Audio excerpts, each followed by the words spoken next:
저희들 오늘 말씀 사도행전 16장 말씀 보겠습니다. 11절에서 15절까지 말씀 함께 보겠습니다. 신약성경 215쪽쯤에 있는 말씀입니다. 215쪽쯤에 있는 말씀 16장 11절에서 15절까지 말씀 저희들 함께 보겠습니다.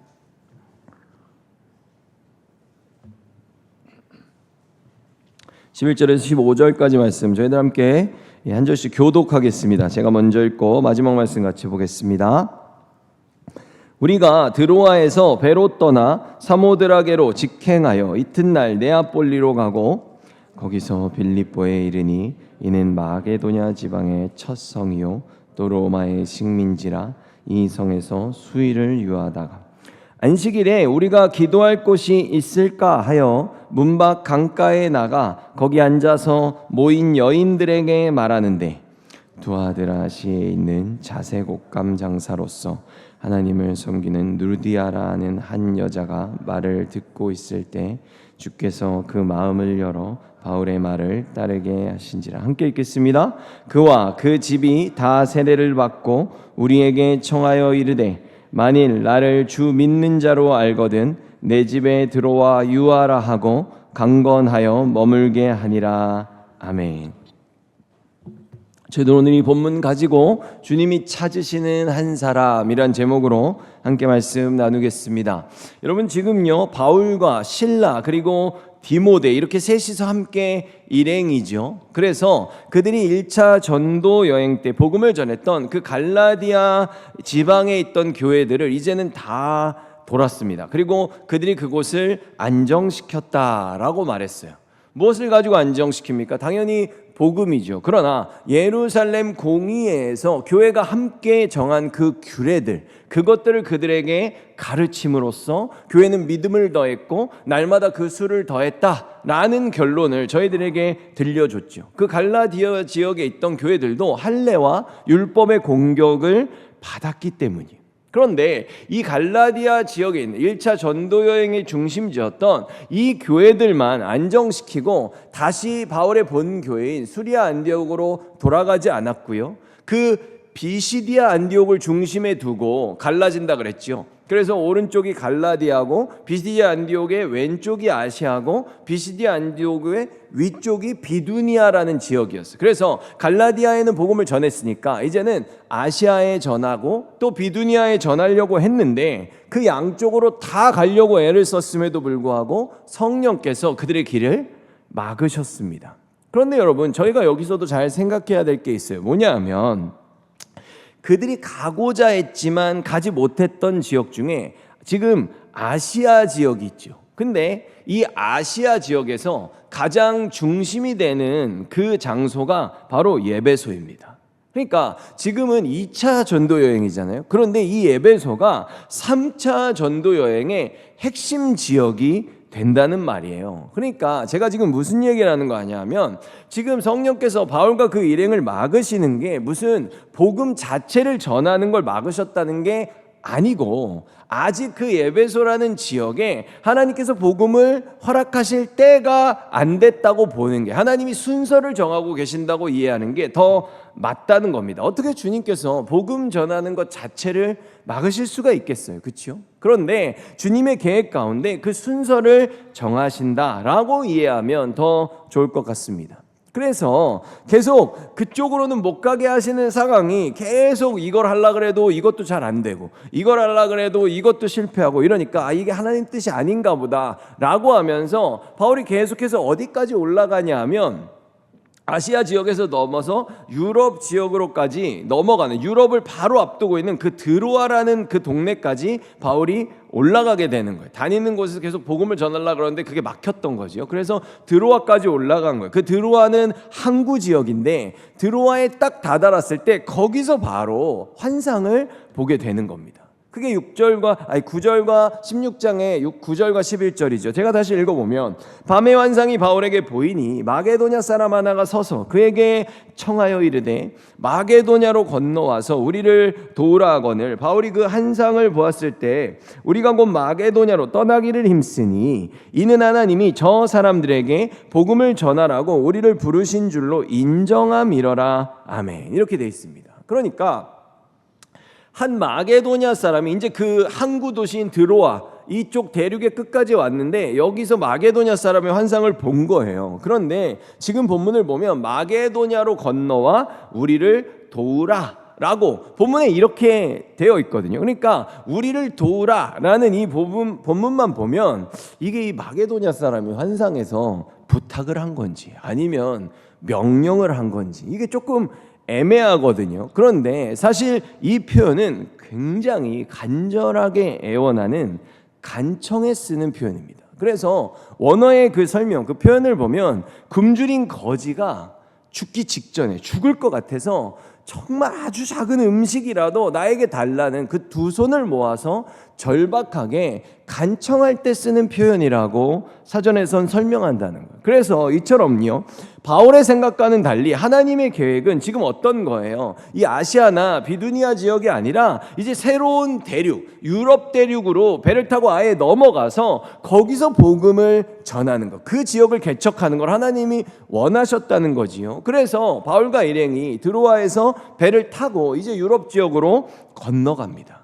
그리고 그 지역으로 건너가서 첫 번째로 만나는 도시가 바로 빌립보인 거죠. 그게 12절에 나와요. 그래서 오늘 본문에 그 11절에서부터 다시 12절까지 보면 우리가 드로아에서 배로 떠나 이제 항구에서 출발한 거예요. 그 다음에 사모드라게로 직행하여, 이게 사모드라게는 중간에 있는 아주 작은 섬이에요. 그러니까 여기서 잠깐 쉬고 또 계속 갔던 거죠. 유럽 대륙을 향해서. 그래서 이튿날 네아폴리로 가고, 이 네아폴리가 유럽 대륙으로 떨어지는 그 항구인 거예요. 그래서 네아폴리 항구에 내려서 이제 그 내륙으로 걸어 들어가서 12절에 거기서 빌립보에 이르니 이는 마게도냐 지방의 첫 성이요 또 로마의 식민지라 이 성에서 수일을 유하다가, 이렇게 돼 있어요. 그러니까 지금 12절에 이 마게도냐 지방의 첫 성이다 라고 돼 있거든요. 첫 성. 그러니까 우리는 여기서 이제 그런 생각을 할 수 있어요. 유럽 지역에 이제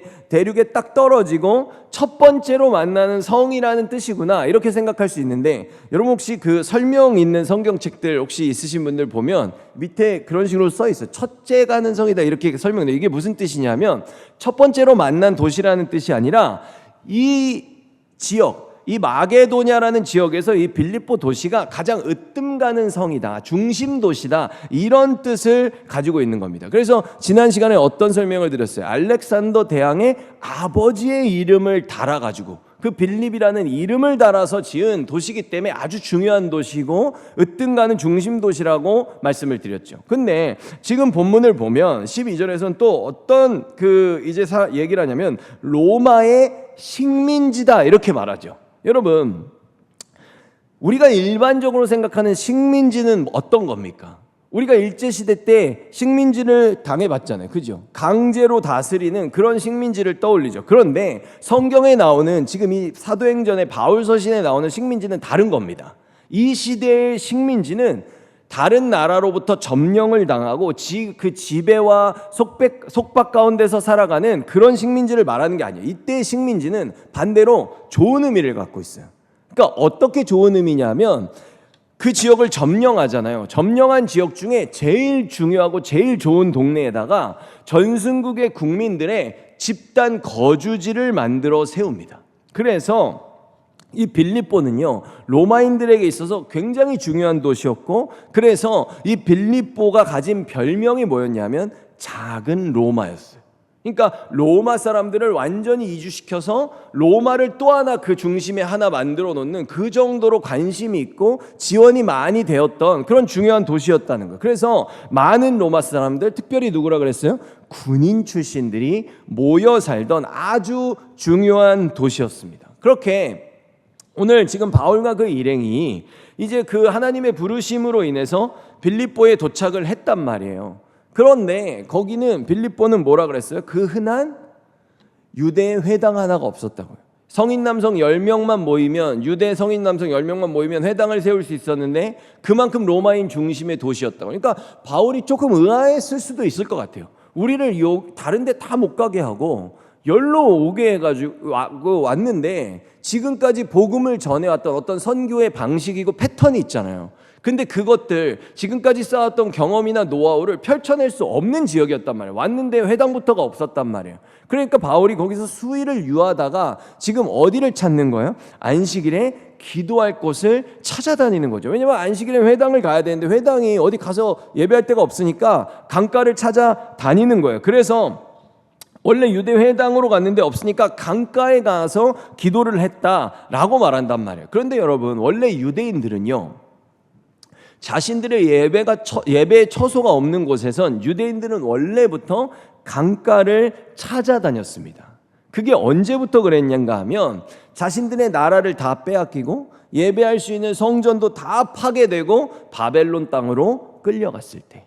그러니까 바벨론에도 성전이 없잖아요. 거기에 예배 처소가 없다고. 그러니까 바벨론에서부터 유대인들이 뭘 했냐면 강가에 가서 예배하고 기도했단 말이에요. 그래서 시편 137편 1절에서 2절 보면 이런 시편이 있어요. 우리가 바벨론의 여러 강변 거기에 앉아서 시온을 기억하며 울었도다. 그 중에 버드나무에 우리가 우리의 수금을 걸었나니, 이렇게 돼 있어요. 그러니까 바벨론에 있을 때 이들이 어디서 예배했다는 거예요? 강변에서, 여러 강변. 그러니까 온 그 백성들이 다 강변 찾아다니면서 강변에서 예배하고 기도했다는 거지요. 그런데 여기서 버드나무에 우리가 수금을 걸었다라는 표현을 쓰고 있어요. 여러분, 여기에 나오는 이 버드나무가 어떤 거냐면 초막절이라는, 우리가 유대인들의 7절기의 마지막 절기인 초막절에 보면 버드나무를 부러뜨려서 성전에 꽂고 그 주변을 돌면서 호산나 찬양을 하는 장면이 나오죠. 근데 이 버드나무가 성경에 나오면 뭘 상징하는가 하면 이스라엘의 영적 모습을 드러내는 도구란 말이에요. 그런 상징성을 가져요. 그러니까 왜 그러냐? 버드나무는 물에 가장 민감한 나무예요. 그래서 물가에서 조금이라도 떨어지면 버드나무는 단 하루도 살지 못합니다. 그런데 지금 이스라엘 백성들이 바벨론 강변에 와 있을 때 자신들의 처지가 어때요? 이거는 뭐 하나님 말씀 안 듣고 끝까지 회개 안 하다가 다 망해가지고 쫓겨났단 말이에요. 그러니까 예배 처소가 없으니까 성전도 없고 찬양을 하고 싶어도 더 이상 찬양을 할 수가 없지요. 그래서 지금 그 바벨론에서 오기 전에 이사야든 예레미야든 계속해서 회개하라고 끊임없이 얘기했단 말이에요. 그런데 그 경고를 끝까지 받아들이지 않음으로써 결국에 예배의 처소로부터 하나님의 나라로부터 멸망당한 채 쫓겨났단 말이죠. 그래서 그 강가에서 기도하면서 통곡을 하고 울었다는 거예요. 그때 그 좋았던 하늘 백성의 그 시절들, 하나님이 그래도 기회를 주시고 그래도 회개할 수 있는 시간이 있었던 그 시절을 기억하면서 거기서 울었어요. 그러면서 찬양할 때 썼던 악기죠. 바로 그 수금. 그 수금을 나는 지금 이 상태에서 더 이상 즐겁게 하나님을 노래할 수 없어. 나는 지금 이 쫓겨난 상황 속에서 더 이상 하나님을 찬양하기에도 너무 부끄러워 라고 하면서 그 찬양의 도구였던 그 수금을 바벨론 강가에 있는 그 버드나무, 근데 그 버드나무는 어때요? 지금 강가에 있어서 잎이 무성하고 잘 먹고 잘 살잖아요. 자신이 옛날에 저랬었는데 하나님의 복을 받을 때 거기에다 내 수금을 걸어두는 겁니다. 회복을 어떻게 해요? 원하고 있는 거죠. 다시 저 때가 나에게 찾아왔으면 하는 그런 마음을 나타내고 있는 거예요. 뒤늦게야 후회하고 뒤늦게야 그때를 추억하면서 지금 회복시켜 달라고 통곡하며 회개하고 있는 그런 모습이에요. 그런 것처럼 이스라엘은 이렇게 강가에서 기도를 했던 거예요. 근데 강가에서 기도를 하는 건 또 레위기의 말씀들을 보면 그런 의미도 있어요. 우리를 정결케 하신다 라는 어떤, 나를 깨끗이 씻기신다 라는 어떤 그런 상징성도 있다는 걸 볼 수 있는 거죠. 그래서 바울이 이 빌립보에는 회당 하나도 없으니까 이렇게 기도할 곳을 찾아서 유대인들의 그 습관처럼 강가로 갔단 말이에요. 그런데 거기에서 어떻게 해요? 딱 갔는데 바울하고 일행만 있는 게 아니라 또 다른 여인들이 기도하러 거기에 와 있는 거지요. 그래서 거기서 누구를 만나는가 하면 14절에 그 여자들 중에 두아디라라는 도시에서 온 루디아라는 여자가 있었습니다. 루디아는 자주색 옷감 장수였으며 하나님을 섬기는 사람이었습니다. 루디아가 바울의 말을 귀담아 들을 수 있도록 주님께서 그녀의 마음을 여셨습니다. 이렇게 돼 있어요. 그러니까 지금 보면 여기는 빌립보예요. 여기는 빌립보인데 두아디라 지역에서 온 자색 옷감 장사, 그리고 루디아라는 그 이방인이에요. 이방인 여인을 만난 겁니다.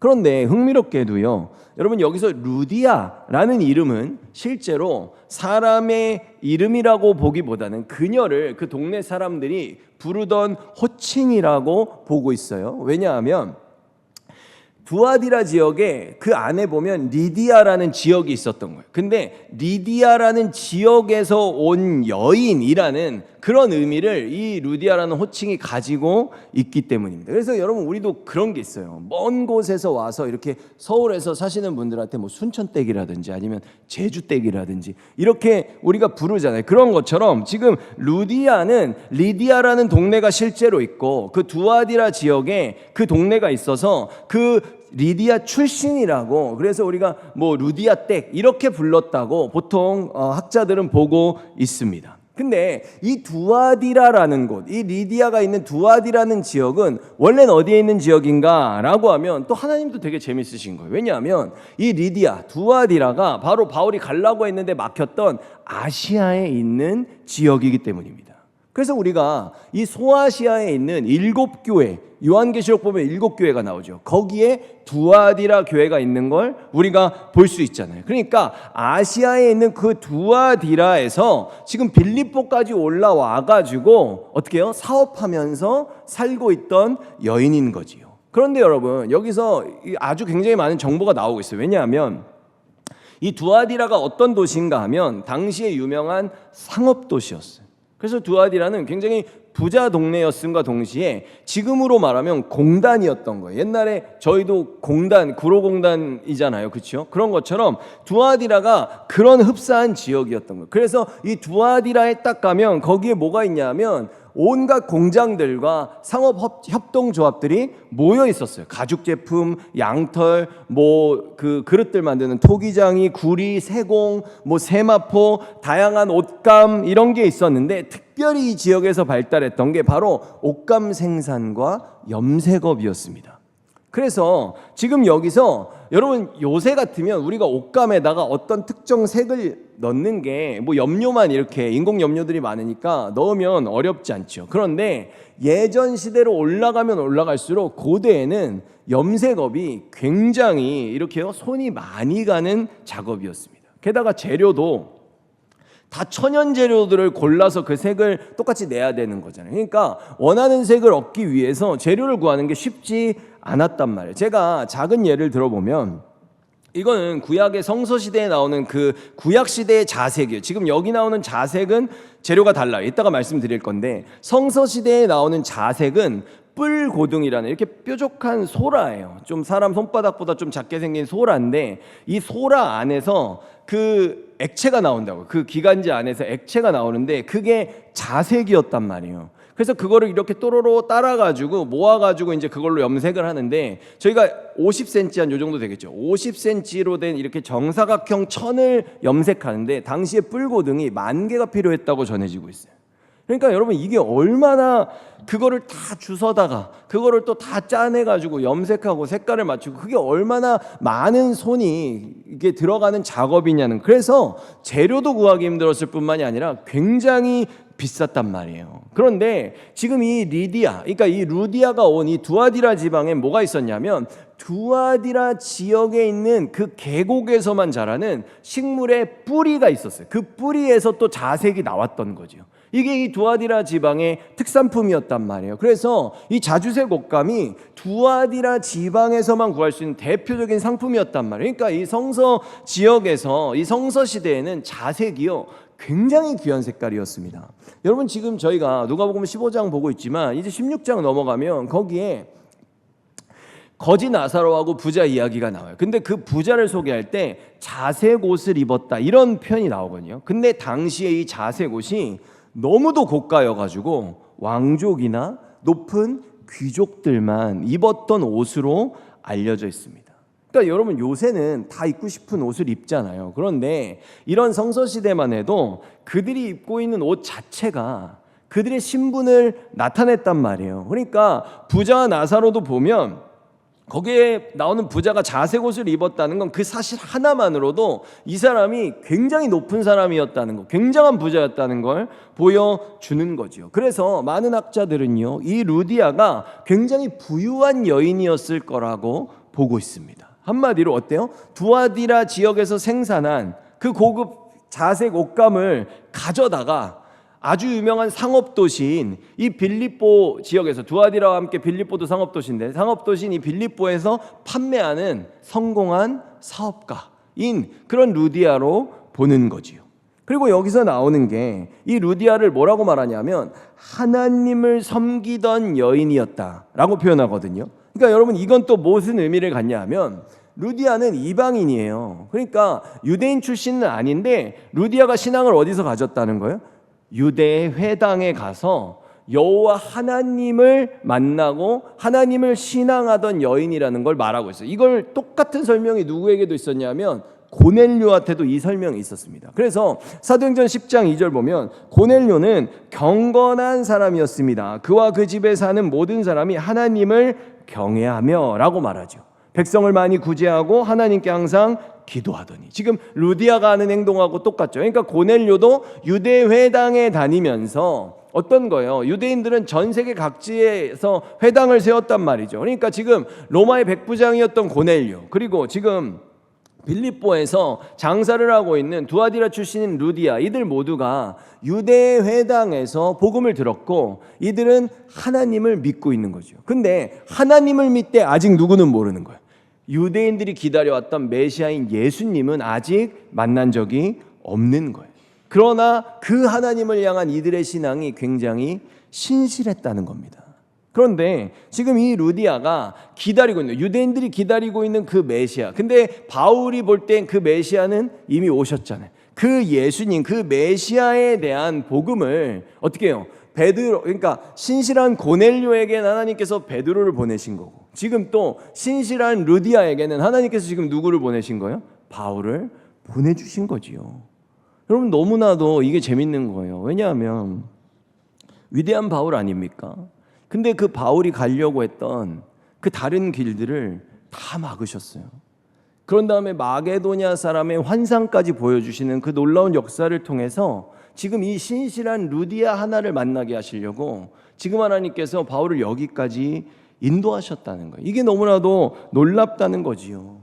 위대한 바울의 길을 다 막으시고 너무나도 우연한 사건인 것처럼 오늘 이 빌립보 강가에서 루디아와 바울을 만나게 하셨다는 겁니다.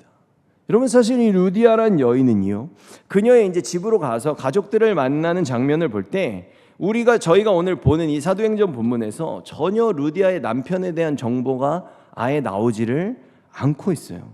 그래서 이 루디아는요, 가정을 홀로 이끌어 세웠던 과부로 보고 있습니다. 사업을 일으키고 가정을 지켜내고 또 그 모든 가족들에게 신실한 신앙을 갖게 만든 이 루디아는 세상에서 볼 때는 그렇게 주목받을 만한 사회적 위치에 있는 사람이 아니었단 거죠. 과부로 살면서 이렇게까지 사업을 일궈내고 가정을 세우고, 그러면서도 여러분 보세요, 이방인도 싫어하고 같은 유대인 안에서도 과부를 엄청 천대했단 말이에요, 유대인들은. 그런데 이방인 과부인 루디아가 이 회당에 다니면서 예배하고 신앙을 갖는 게 쉬웠을까요? 유대인들이 아마 전혀 반기지 않았을 겁니다. 그런데도 지금 이 루디아는 끝까지 하나님을 신앙했고, 오늘 그 신실한 신앙을 가진 그 여인에게 하나님께서 바울의 길을 다 막으시고 이 루디아에게 바울을 보내셨다는 거예요. 그래서 루디아는 지금 이곳에는 회당이 없어요. 그러니까 두아디라에서 회당에 다니면서 신앙을 얻었겠죠, 그렇죠? 그런데 지금 그곳에서 얻은 신앙을 이 빌립보에 와서 회당이 없는데도 강가에서 기도하면서 계속 그 신앙을 신실하게 유지해 가고 있는 거예요. 그 신앙을 유지하는 그 신실한 가운데 오늘 바울을 만났다는 겁니다. 그리고 그때 하나님께서 바울을 딱 만났을 때 루디아에게 어떤 역사를 행하세요? 루디아가 바울의 말을 귀담아 들을 수 있도록 주님께서 그녀의 마음을 여셨습니다. 아멘. 하나님께서 루디아의 마음을 열어주셨어요. 여러분, 이 루디아를 향한 이 하나님의 열심이 정말로 특심하지 않습니까? 그래서 이 루디아가 여태까지 하나님은 알았지만 아직까지 예수 그리스도의 복음은 들어보지 못했거든요. 그런데 바울이 그 예수 그리스도의 복음을 전할 때 그 루디아의 마음을 하나님이 열어주셔서 오늘 예수 그리스도를 루디아가 만나게 되는 겁니다. 여러분 생각해 보면요, 우리들도요 이렇게 주님을 만난 겁니다. 감사해야 되지 않겠습니까? 루디아는 우연이라고 생각했을지 모르겠지만 오늘 여기까지 바울을 데리고 오시려고 하나님 정말로 많은 역사를 행하셨다는 거예요. 그리고 이어지는 그 루디아의 행동을 보면요, 그녀는 매사에 굉장히 적극적인 여인이었던 것 같습니다. 루디아가 여기까지 와서 이런 장사를 하는 것만 봐도 굉장히 어떤 열정적인 여인이었음을 알 수 있는데 15절을 그래서 보면 그와 그 집이 다 세례를 받고 우리에게 청하여 이르되 만일 나를 주 믿는 자로 알거든 내 집에 들어와 유하라 하고 강권하여 머물게 하니라. 아멘. 이런 모습 때문이죠. 굉장히 적극적이에요. 나만 세례를 받는 게 아니라 일단 그 복음을 딱 들었을 때, 여러분 정말로 예수님 처음 믿었을 때 제일 먼저 드는 생각이 뭡니까? 이 예수님을 우리 가족들도 빨리 믿어야 다 천국 갈 텐데, 내가 사랑하는 누구 빨리 예수님 만나야 내가 볼 때 걔는 분명히 지옥 갈 것 같은데, 이렇게 떠오르는 사람들이 있단 말이에요. 그런 거죠. 지금 루디아도 이 복음을 듣고 어떻게 해요? 우리 식구들 다 예수 믿고 다 세례받게 했단 말이죠. 이처럼 루디아가 그 집안에서 정말로 영향력 있는 여인이고 또 동시에 그런 어머니였다는 걸 알 수 있어요. 지금 그런 거죠. 여러분 어떤 한 가정들을 생각할 때 우리 권사님들도 그러지 않습니까? 할머니가 예수님 믿고 세례받고 그지요? 손주, 손녀들 다 모이라고 해가지고 다 세례받게 하는 것처럼 지금 어떤 한 가정의 축복의 통로의 역할을 지금 이 루디아가 하고 있는 거예요. 그러면서 바울에게 말하죠. 나를 주 믿는 자로 알거든 이제부터 우리 집에서 머물라는 거예요. 정말 믿음에서 우러나오는 간청이지 않습니까? 이거 여러분 루디아가요, 이거 정말로 대단한 거예요. 왜냐하면 여러분 보세요. 처음 보는 남성들한테 우리 집에 들어와서 살으라고 하는 게 이게 쉬운 일이 아니라고요. 근데 또 과부의 형편이잖아요. 그런데 이렇게 하겠다는 건 내가 지금 믿음을 갖고 지금 나에게 복음을 전해준 바울과 그 일행을 내가 섬기는 데 있어서 그 어떤 나에게 일어나는 어떤 불협화음이나 구설수도 내가 다 감당하겠다는 그런 믿음이란 말이에요. 지금 그래서 결국 이 루디아의 집이 빌립보 교회가 되는 겁니다. 유럽의 첫 번째 교회가 그 루디아의 집에 세워지는 거예요. 그래서 지금도 유럽에 가면 루디아 기념교회가 있죠. 정확하게 그 집인지는 우리가 알기 어려울 수 있어요. 그런데 있다는 거예요. 이처럼 어때요? 빌립보 교회, 유럽의 첫 번째 교회가 시작된 이런 바울과 루디아의 인연은 정말로 어때요? 바울이 빌립보 교회를 생각하면 어떻다 그랬어요? 생각만 해도 내 마음에 기쁨이 넘쳐나는 교회다 라고 빌립보서에 그렇게 기록한다고, 그런 신앙의 추억으로 바울에게 남았다고 말씀을 드렸죠. 그리고 나서 이 빌립보 교회의 두 번째 신자가 되는 그 가족들은 그 간수의 가족들이에요. 이것은 저희가 다음 시간에 살펴보겠습니다. 여러분 말씀을 맺겠습니다. 오늘 저희들이요 참으로 놀라운 하나님의 역사를 볼 수 있어야 됩니다. 바울과 그 일행이 아시아로 가려고 해도 막으시고 또 위쪽에 비두니아로 올라가려고 해도 막으셨는데 마게도냐로 오라는 하나님의 부르심이 있었어요. 그런데 갔더니 회당 하나 없단 말이에요. 그런데 기도의 처소를 찾아 강가에 갔는데 거기서 바로 루디아를 만났다는 겁니다. 여러분 이처럼 주님께서는요 지금 이 순간에도 그 주님을 향한 신실한 어때요? 한 사람의 예배자를 찾고 계시고 그들의 신실함에 하나님께서는 온전한 복음과 진실된 말씀으로 반응하시고 응답하신다는 겁니다. 우리의 신앙이 이렇게 루디아처럼 진실하다면요 주님께서는 그런 자들에게 바울을 보내시고 또 바울을 만났을 때 마음의 문을 활짝 열어주시고 그래서 그들을 주님의 백성으로 친히 품어 주신다는 겁니다. 어떤 거예요? 한마디로 루디아가 나에게 주어진 환경 속에서 어렵다 할지라도 내가 세상으로부터 끊임없이 무시를 당하고 멸시를 당한다 할지라도 최선을 다해 주님의 뜻을 구하며 살아갈 때 주님께서 그 심령을 찾으시고 그 심령을 세우시고 이제는 하나님의 공동체의 일원으로서 사랑받고 사랑을 주며 섬기며 살아갈 수 있도록 그 교회로 만드셨다는 거예요. 그래서 여러분 저희들 모두는요 부디 주님만 간절히 구하면 되는 겁니다. 내게 허락하신 그 삶의 환경이 어떻든 내가 어떤 영역 가운데 살아가든 우리가 정말 온전히 주님의 뜻을 구하고 주님만 바라며 살아갈 때 주님께서 오늘 루디아에게 어때요? 친히 모든 상황을 이끄시고 마음을 여시고 그래서 주님을 뜨겁게 만나도록 역사하신다는 거지요. 우리도 모두 그런 삶을 살아가길 예수 그리스도의 이름으로 축원합니다.